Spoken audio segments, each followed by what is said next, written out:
အခုရပိုင်းပေါ့နော် EV တွေတော်တော်များများစီးကြတယ်ယာဒီ brand မှာလောလောဆယ်အခုချိန်ကာလမှာရေပန်းအစားဆုံးဖြစ်တဲ့ယာဒီ BLS ကိုမေဦးမော်တာမြန်မာကနေပြီးတော့ဒီနေ့စက်ရုံဖွင့်ပွဲမှာစတင်မိတ်ဆက်လိုက်တာဖြစ်ပါတယ်ခင်ဗျာဒါယာဒီ BLS ကတော်တော်မိုက်တယ်ကလစ်ဆိုလို့ရှိရင်ကလစ်150ရုပ်ထွက်ပုံစံမျိုးနဲ့လာတာပေါ့နော်ကျွန်တော်တို့မိုးနဲ့သားမှာလည်းရောင်းချင်နေတာကြာပြီဒါပေမဲ့ license မိန်းတွေမရဘူးပေါ့နော်ဒါပေမဲ့အခုမေဦးမော်တာမြန်မာကနေပြီးတော့စတင်မိတ်ဆက်လိုက်တဲ့ယာဒီ BLS အမျိုးအစားလေးဖြစ်ပါတယ်ခင်ဗျာ EV quality ကတော့လုံးဝ share ပဲယာဒီကတော့ဒီ EV cycle လောကမှာတော့တကယ်ကိုဆရာတဆူလို့ပြောလို့ရတယ်နောက်ပြီးတော့အခုစတင်ပြီးတော့မိတ်ဆက်လိုက်တယ်ဒီယာဒီ BLS ကဘက်ထရီကလည်းဒီ lithium မှာ LiFePo ဘက်ထရီနဲ့82ဘိုး30 ampere နဲ့ဖြစ်သွားပြီပေါ့နော်မော်တာဝက်2000နဲ့ဆိုတုံးဂုံအတက်အစင်းတွေကြတော့ AC ပဲနောက်ပြီးတော့ကလစ် site ပေါ့နော်ကလစ်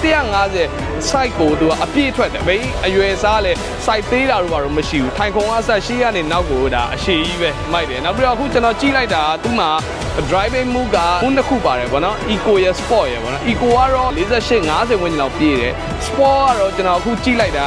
68ဝန်းကျင်လောက်80ဝန်းကျင်လောက်ဒီပြေးတယ်ပေါ့နော်တကယ်တမ်းရောင်းတဲ့အချိန်မှာတော့ specification နည်းနည်းလေးပြောင်းမလားမသိသေးဘူးလက်ရှိအခုဒီမှာ show ပြထားတဲ့ဟာကတော့ဒီတိုင်းပဲ top speed ကတော့ထွက်တယ်ပေါ့နော်နောက်ပြီးတော့ယာဒီ motor တွေကလည်းရောင်းသမျှ EV တွေထဲမှာ safety အရင်ဖြစ်တယ်ရေလုံးတဲ့အမျိုးအစားထဲမှာလည်းပါတယ်နောက်ပြီးတော့ motor ငြိမ်နေပေါ့နော်စီးရရင် motor ကိုရမ်းနေရမျိုးမရှိ vibration မရှိဘူးငြိမ်ပြီးတော့ပြေးတာတော်တော်မိုက်တယ်လို့ပြောလို့ရတယ်နောက်ပြီးတော့ပေါ့နော်ဒီယာဒီ BLS ရဲ့ range ကလည်းကျွန်တော်အထင်ပေါ့နော်သူရဲ့ motor ဝက်2000မှ battery 82ဘိုး30 ampere နဲ့ဆိုလို့ရှိရင်တော့ mile 60 80ဝန်းကျင်လောက်ထိတော့စီးလို့ရမှာဖြစ်ပါတယ်ခင်ဗျာတိတ်မကြခင်ချိန်တွင်းမှာမေဦးမော်တာမြန်မာကနေစတင်ရောင်းချမယ်လို့ပြောပါတယ်ခင်ဗျာဈေးတန်းကတော့ဘယ်လောက်နဲ့ဖွင့်မလဲတော့ကျွန်တော်မသိသေးဘူးကျွန်တော်ရင်ခုန်စွာနဲ့ကျွန်တော်စောင့်ကြည့်ရမယ် best quality နဲ့ယာဒီ BLS ကိုကျွန်တော်မြန်မာနိုင်ငံထဲမှာမေဦးမော်တာမြန်မာကနေစီးဖို့အတွက်ဖန်တီးပေးလိုက်ပြီဖြစ်ပါတယ်ခင်ဗျာအားလုံးကျေးဇူးများတင်ရှိပါတယ်ခင်ဗျာ